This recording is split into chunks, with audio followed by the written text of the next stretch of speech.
taking over, that's a promise, not a threat. Uppercut season off top, you stop breathing. Yeah, what's good, yo? Welcome to another episode of Real Talk, where, as always, if shit's real, we talk about it. I'm your host for tonight, Pat Scorpion, the New England representative, and as always, I got my man with me. I'm gonna let him introduce himself. Yo, what it do, man? Shutterworth the God, aka the GOAT artist, aka LB, Lauderdale Boss. You know what it do. RingGangRadio.com in the building. Yes, sir. Let's get it. Monday night boxing. Yes, sir. Ring Gang in the house forever and always. And as always, I got my other man with me. I'm gonna let him introduce himself. It was fly, it's Conscious Pilot, the West Coast Avenger, number one contender preparing for liftoff. This is Ring Radio. Let's get it. Let's fly. Yes, no sir. pun intended on 9/11, but let's get it. Yeah, though. Yeah, it is 9/11. Yeah, honestly, when 9/11 always kind of like creeps up on you, it's like, oh shit, it is 9/11. But I think like year after year, like it's not as, I wouldn't say celebrated as it usually is, but usually because before like TV is like a whole bunch of memories and shit like that, or the radio is a whole bunch of. There's too much other crazy shit that happened afterwards now. Like after 10 years, it's like okay. Mm-hmm. And then it's like so much other devastation that hit the country. Like nothing on that level, but just Yeah, no, absolutely, yeah. like I think as a whole, like, you know, niggas is more desensitized, and then you got a whole new generation of people who didn't have to go through that. Yeah, exactly. Like we was all young adults, teenagers or some shit when that happened. Yeah, nigga. Or well, I know Pilot was probably like a jit. I was in 8th grade, probably, yeah. 8th or 7th grade, yeah. Yeah, jit. Yeah, nigga. I was a senior in high school, so fuck that. You know. Yeah, I was in college, yo. I still remember. I guess we were both jits back then. I mean, I was college. I was somewhat grown. You know what I mean? But it was funny. Were you in your 20s or you was like 19 or 20 or some shit? I was in my 20s, yo. Oh, that old ass motherfucker, damn. Nah, because I'm one of those old niggas that like graduated when they was 18 and shit. You know, because a lot of niggas like back in my day and even now niggas graduate when they 17. I'm like, god damn. Even when I was graduating, I was like, fuck, like, nigga, how you graduate you 17? Like, damn. Yeah, so it was crazy how that be. Birthdays. Yeah, and honestly, if you graduate later than that, you either started school late or you was kind of stupid, you know. I mean, or you came from like another country and they fucked up your your credits, because that happens too. So I don't want to just, you know. Yeah. Damn, I'm surprised you just said that. I'm the nigga. I'm the nigga that's like representing like the foreign niggas, like yo. Yeah, I be like that too, but yeah, though it was crazy because I mean, even then, like just the events that happened when I first heard of it. I mean, because I was just getting out of bed, I was like half awake and shit like that. I was. So you were at home then? I was in my dorm, nigga. Oh well, you was resting. You weren't busy like. Yeah, because it was in the morning. It was because I remember because I was in class when that shit happened. Like, and people started going crazy and shit. Yeah, mine was because I was brushing my teeth and I heard my roommates in the living room. They were like, "Oh!" And I'm over here thinking like that because I didn't have my glasses on. I'm thinking these niggas is watching a movie. As I'm watching, like the second plane hits the building, and I'm like, "Y'all watching a movie?" It's like, "No, this is legit." And honestly, it didn't really hit me at the time. I was like, "Wow, that's crazy." So I brush my teeth, I get dressed, take my do-rag off, everything, go to class. And then I get to my building, and the shit is like, you know, everyone's going fucking crazy. I'm in my boy is like, "Yo, Pat, you see this?" I'm like, "What?" We turn on the TV in the classroom, and just, you see everything, like everyone's in a panic. And then the teachers aides come out, "Well, they're canceling all classes in this building today." And I'm like, "Oh shit." Well, shit, let me go back to my dorm then. And everyone in the campus is like running around. It's like full panic mode. People are trying to leave campus. People are thinking that everyone's about to be under attack and shit. It was a crazy fucking time, bro. It was crazy. Yeah, I mean, when you up the more northern you get, the hysteria goes up. It increases. Down here, we just looked at the niggas who let them get the plane lessons.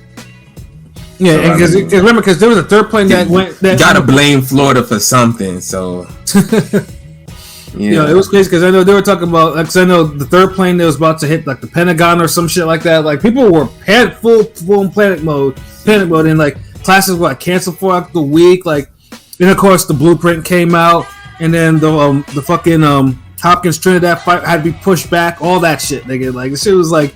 That's the boxing part of 9/11. Yeah, it was an era. You know what I mean? Yeah, it was an era though, and it's just like definitely an era. Yeah, but yeah, it's crazy now that I mean, obviously, getting on planes changed. If you were on planes before that, it changed now. Now you have to follow such a procedure now.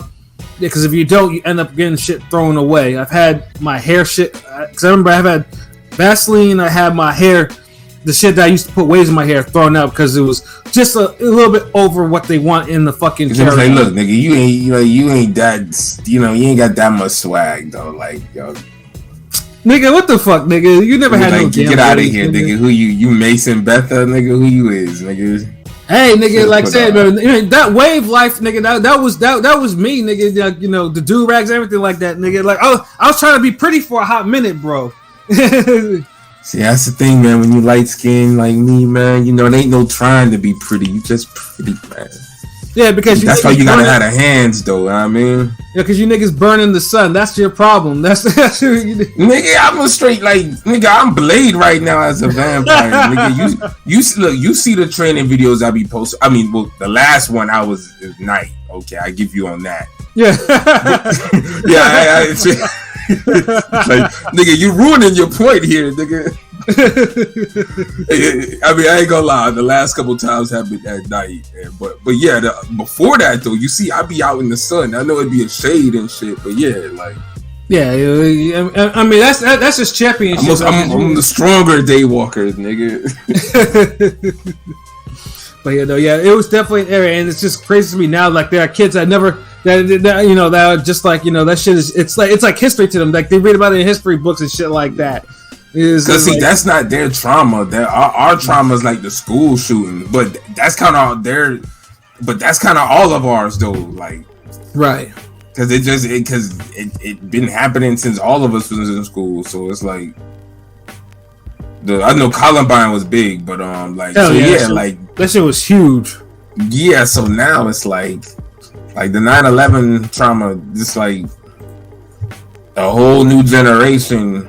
Just how like Vietnam ever had a trauma and World War II, like so our trauma was damn recession and 9/11 and if you have a beard, you're part of Taliban and shit. Oh yeah. Well, not me. That's still stigma to this day. I know. I used to get that when I damn would grow my shit out. Yeah. Luckily for me, I think I was too African for that. Yeah, man. I mean, that melanin kind of help a lot of little discrepancies with the racism. Yeah, to them, when I grew my beard, it was like I was Dark Gable now, so it wasn't those Taliban shit, nigga. Like, he's just like, nah, he's straight up black. Like, me, it's like I don't know what he is. Could be one of those biracial mutants or some shit, or could be Hispanic. We're down here in Florida. Exactly. South America or some shit. Man, enough of the small talk. We here boxing. I mean, we trying to wait till niggas get in the chat, like in the live. It's like, I mean, I don't know what's good. Like, well, nigga, I know what's good, nigga. Like, do you want me to say it? Do you want me to say it, my nigga? See, and I started to leave the damn my name alone, but I was like, nah, I'm Shutterworth today. I mean, let these niggas enjoy their little football games. I mean, football's on and shit. The Peters might not be Putin, but we're still doing the content, I know niggas gonna wanna tune in later or on some. Well, they will. I mean, shit, we're still getting fucking comments and views on the fucking Monster Fulton shit. Like, niggas really love that. God damn. Yeah, like, I think 2 of our top videos in the last are all involve fucking Fulton. Oh, wow. Actually, all 3 involve Fulton. Like, it's like Fulton and Monster. Like, it's like, motherfuckers will get to it when we'll get to it, you know what I'm saying? But it's been kind of obviously it's been light with the boxing, whatever. Well, light of the major fights, and it's good. Sometimes boxing has a little has its little ebbs and flows and shit like that. It happens. Yeah, because they know boxing fans like the hardcores. They need their little date nights and spin-off adventures and shit on the weekend. Yeah. The date. So they gotta try to give us that sometime. Like even this week, like the fights, I kind of like these fights. I think they're like action fights. to kind of like ease everybody back into the sport. Yeah, no, exactly. And then thankfully they're not on the same day. One's on Friday, one's on Saturday. That's so a it's like, that's a blessing. Oh, word. Okay. yeah. That's So dope, that's a pure blessing because that's really. I mean, if you could have more on a day, obviously it has to be like afternoon and nighttime. But then it can't be one of the marathon cards. I hate watching two main events and like. I mean, two cards at once is manageable, and I ain't complaining. But like having the two main events start at the same time is like. Nah, fuck the two cards shit, nigga. Let me appreciate that shit, man. Like. Let me appreciate one bitch at a time. I mean, one boxing event at a time. Like, yeah, no, this nigga LB will never do two cards. Like, I mean, you did it the old school way, nigga. You did it with VCR tapes and shit like that, nigga. Like, yeah, I did. Like running back and forth between rooms, trying to see damn. What was that? Trinidad Wright and Lacey. Lacey. Was it Vanderpool? Vanderpool, or either was it the Vlad fight or Touch of Sleep? But yeah, but Showtime and HBO used to battle for the damn supremacy, man. Yo, facts. You know, like that was a whole era. Most people don't even know about that era, kid. You know, so way more competitive than it is now, and you got like way more outlets now, like. Yeah, they were like, you know, like, look here, we're gonna give you this fade here. No, we're gonna give you this fade over here. And all of them are all real nigga fades, bro. It was tough, nigga. It was a tough then Showtime, era. Yeah, exactly, tough as fuck. Then they transitioned to that Saturday, and it was like, we just gonna buy the best fight for the month. Right, exactly. And then that was an era, because it's like, it's kind of, sometimes you have surges where everybody just start making big fights. Mm-hmm. Like now, yeah. Well, back then, that Showtime surge was like, okay, we gonna have this big money fight, this budget, and you're gonna get this platform, and this is the level fight you gotta take if you want this. Mm-hmm. And niggas was like, "Alright, shit, fuck that, I'll take this." Oh yeah. So you was getting like significant fights then. Yeah. That was a whole era, man. That was. You know, I missed that. Like I said, it was just the best fights, man. Like I said, you know, just the best fights that, you know, the battle from. Now they're just putting a lot of boxing on TV. But, you know, and, you know, some of it is rhyme or reason sometimes. Yeah, exactly. It's not necessarily just to really be, you know, for the fans. It's more or less to fulfill a contract. That's why you get all these marathon cards. They just be like, well, I did promise him 7 fights this year. Yeah, throw Tremaine Williamson's and Luke Campanelli and whatever. I'm just making up names for prospects, you know, career mode shit. Well, the fun thing is too is Showtime never did all them damn previews and shit. Like, HBO used to do that. Like it used to be like on HBO Latino, they might put some of that shit in for the main card, shit like that. Nigga. Like, but there was times where HBO Latino would have the better main event, better card than regular HBO.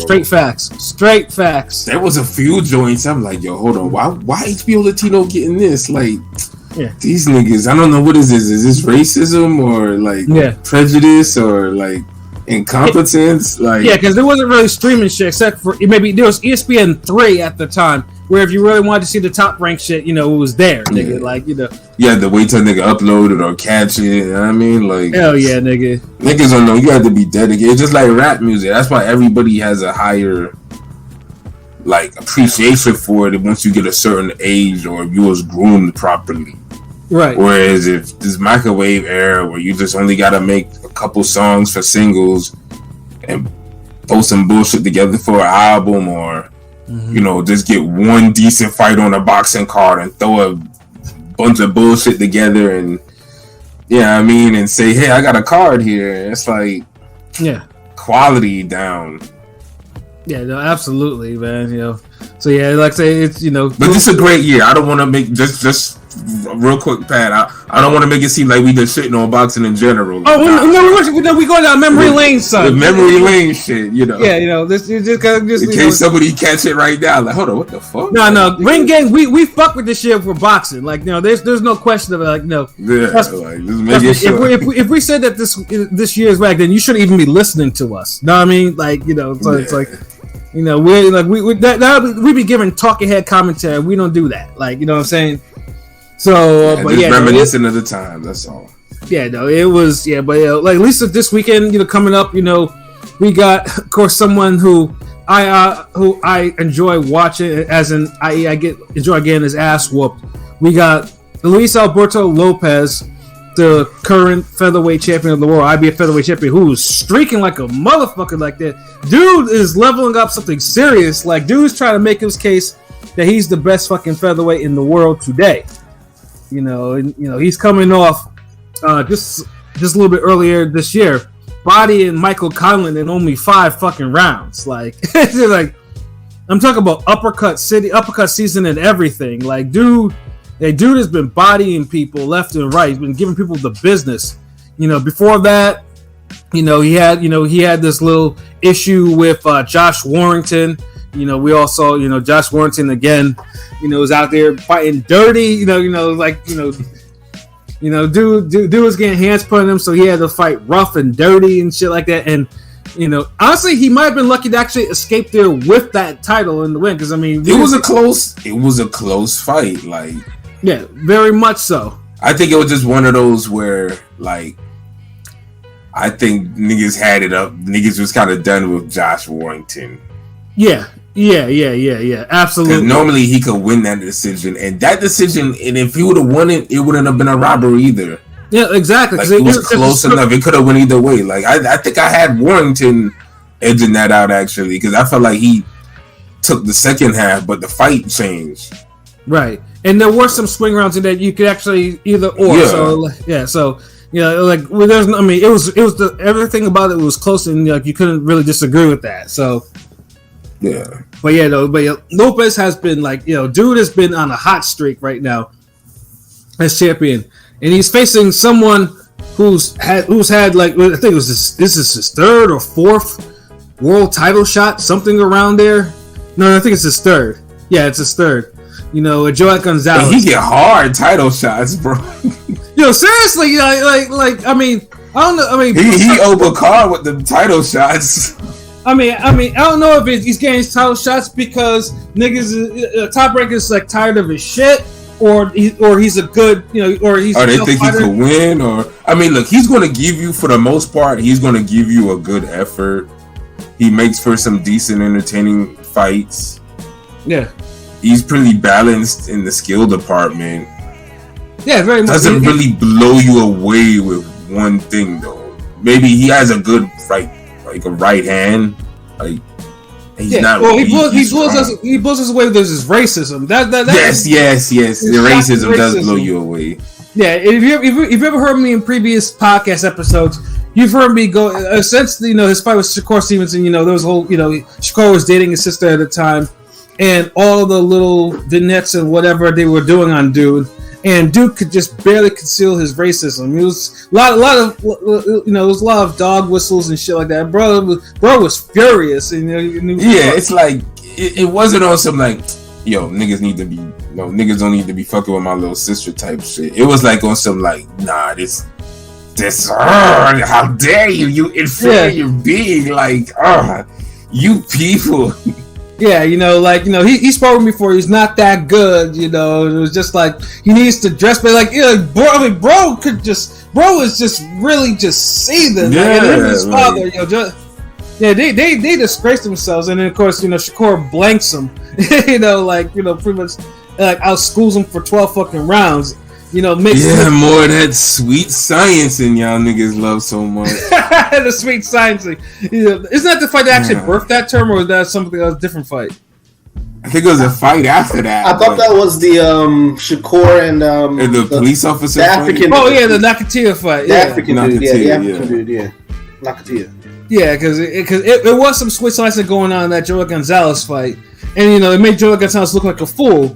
And then, of course, Joet Gonzalez, when he got a second title shot, he faces Emmanuel Navarrete.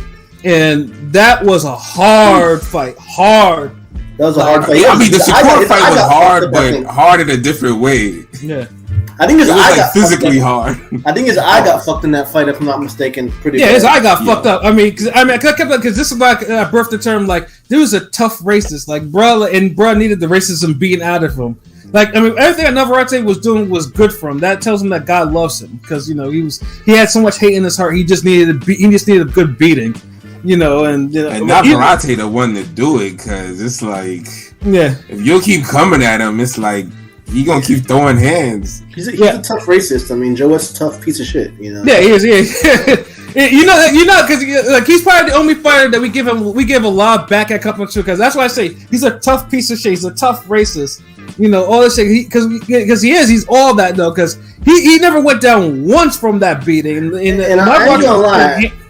Last year, I thought that Dogbo fight that was basically eliminator. I thought he might have won that fight against Dogbo. I ain't gonna lie.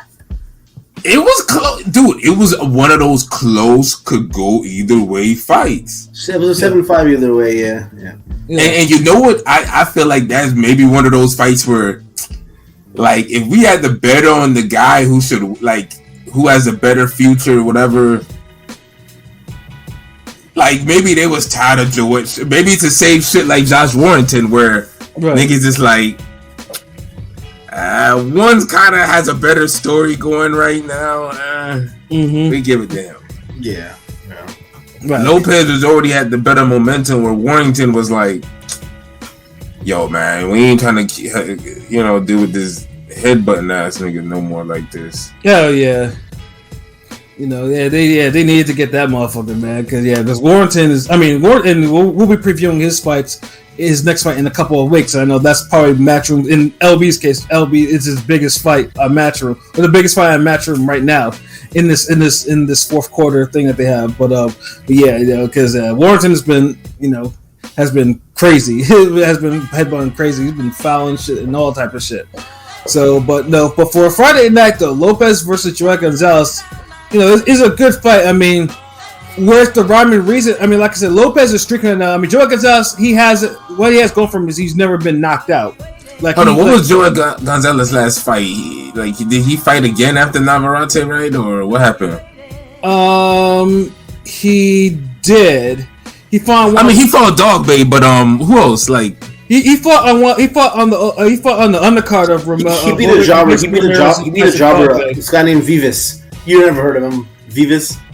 Yeah, he won the fight, but it was just one. He won. It was one of those workman-like fights. Like he beat dude up, but wasn't anything. Couldn't stop him. Huh? He didn't stop him. He didn't stop him.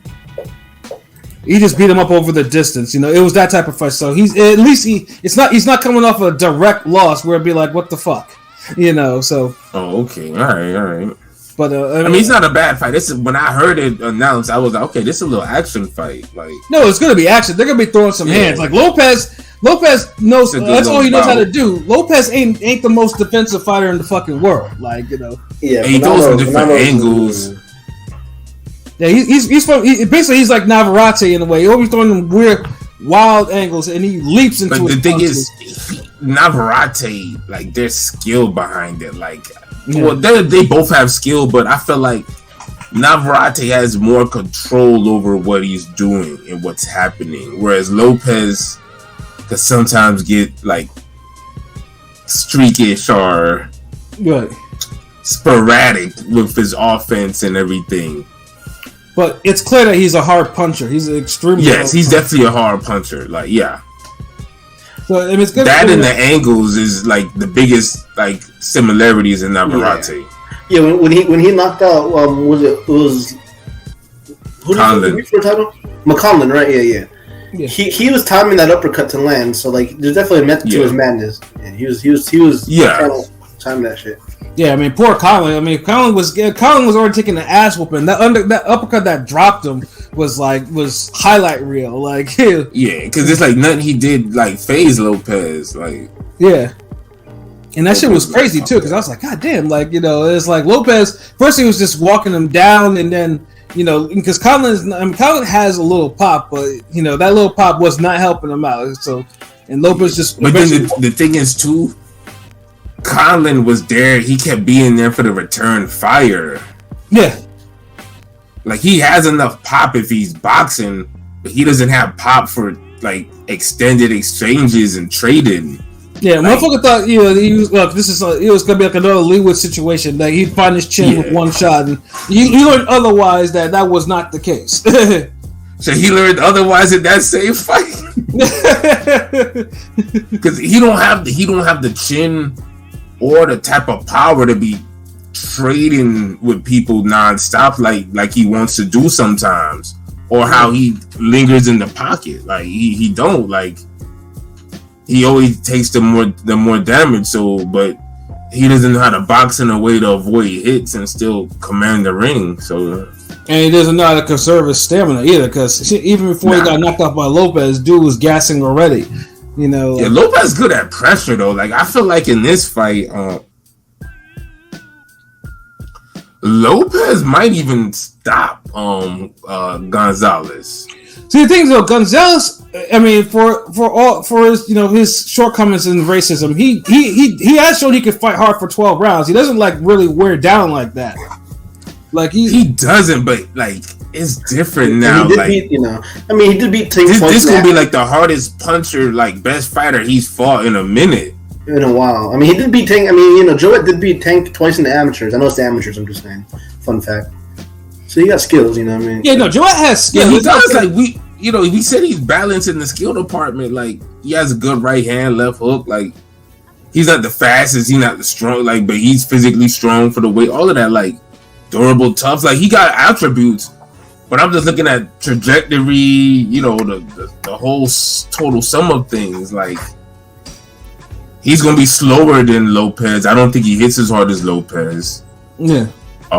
He's there to get hit with the angles. Lopez has better footwork and could use the ring better. Mm-hmm. Like, his agility is a lot better than Joet. So now the only thing with Lopez too is even Lopez has it. I mean, his gas tank has shown that it could, you know, he would need second one too, because it's not Warrington fight. Warrington was wearing him out. Like, you know, that's why Warrington was able to come out. Like, you know, Lopez has shown. I mean, Lopez hasn't really shown he can fight 12 hard rounds yet. So that's one of those things. It's like Joet. In order for Joet to win, Joet's going to have to probably weather the storm in order to really, you know, and you know, really. But I think Lopez could put the type of punishment on him in the first half that might make the ref be like, "Yo." I mean, I'd be shocked if that was the case, because, like I said, I mean, you know what? Let me go see what this knockout prop is looking like. Because, like I said, Joet is stuck. He's never been down as a pro yet, you know. But it's just like, but you can see too, because it's like, I mean, Joet Gonzalez is, you know, I mean, he's faced Navarrete. Navarrete is the best puncher Joet Gonzalez has ever faced, and Navarrete couldn't drop him, not even once. Although but Navarrete literally broke him, like, cracked his shit, like, he beat his ass. Like, everybody else put hands on him, but it's like Navarrete put hands on him, that everlasting hands. Right. Everlasting hands. You feel them shit like them Trinidad hands, nigga. Like, them hooks stay with you. Yeah, I mean that was the only time Dude was salty after he was buckling in that fight too. Like, he was being rocked. He felt them shits. Yeah, it's the only one of his losses where Dude was like really humble because he know he got his butt whooped. Whereas the Dog Bane score fights, Dude was salty as shit, but he was not giving no props. But what's the common denominator in those two fights? Right, the common exactly. I'm just saying, message though. I'm just saying, bro. Yeah. I mean, he'll give the dude who almost killed him a better. Right. The thing is, it's like he was competitive with Navarrete, but it was just they're like two levels apart. Right. He was more on Dogbay's level. That's why that fight was so competitive and close. Exactly. But Stevenson and Navarrete, like, nah. Yeah, no. One is a supreme boxer. The other one is an ass whooping extraordinaire. Knows how to dish out ass whoopings. which is a lost art, though. It is a lost art in boxing too. Terrence Crawford can't be the only dude who be trying to beat the shit out of people, yo. Like, we need that shown in other weight divisions. Yeah, exactly, and especially in the lower weight divisions where you see that type of ass whooping ability is rare. You know. Yeah. You gotta go back to like Darchinian and Hamed and all these niggas where dudes was really trying to like wreck people's shit. Exactly. We need more people with that mentality, man. Stuff. Yeah, it's the hurt business, man. Exactly. So just looking at the prop bets, I'm just looking the money line. So pretty much Lopez is a minus 900 favorite, which I think is pretty fucking high, and Gonzalez is a plus 520 underdog. That's kind of I'm not sure. Yeah, that's kind of high. And then with the method of victory, Lopez decision is plus 100. Lopez KO was plus 145. Joet Gonzalez decision is plus 750. Joet Gonzalez KO is plus 1500. Truthfully, that's actually, it could be pretty likely that Joet Gonzalez has enough to KO Lopez.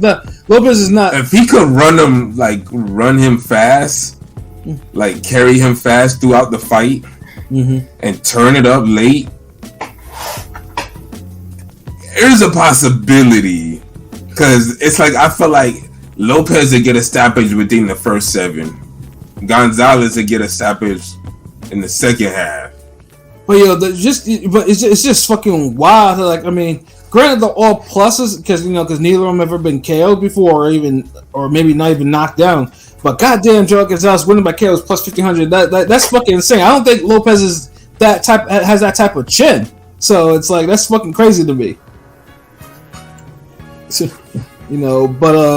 so I guess what are we thinking, fellas? Pilot, what are you thinking about this? Like, the logical decision. Fernando Lopez going to win a decision. I mean, what LB is saying sounds good with the KO, but I just don't. And again, Joet's a tough ass racist. I hope he gets knocked out. I hope he gets knocked out, but I just don't. I don't see it. Maybe maybe he gets to 130, he'll get chin, but pause. But nah, Fernando Lopez will win a tough. It'll go par for course. It'll be a tough fight, but I think Bernardo will pull away. Could drop him, but he won't stop him. He'll win though. Okay, I can see that. So you think so basically it's Lopez by decision. So what about you, LB? Like 116, 112 type vibe. 116, 112. Okay. LB, what about you? Oh man,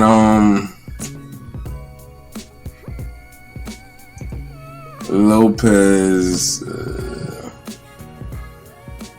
I think he might probably end up getting a war. Lopez by decision, yeah. Right, and I know P, because I know P gave me his predictions. He said he has to say he has a Lopez by decision too. And for Lopez, I mean, I personally I would love to see a KO because Joet Gonzalez is still walking around too confident.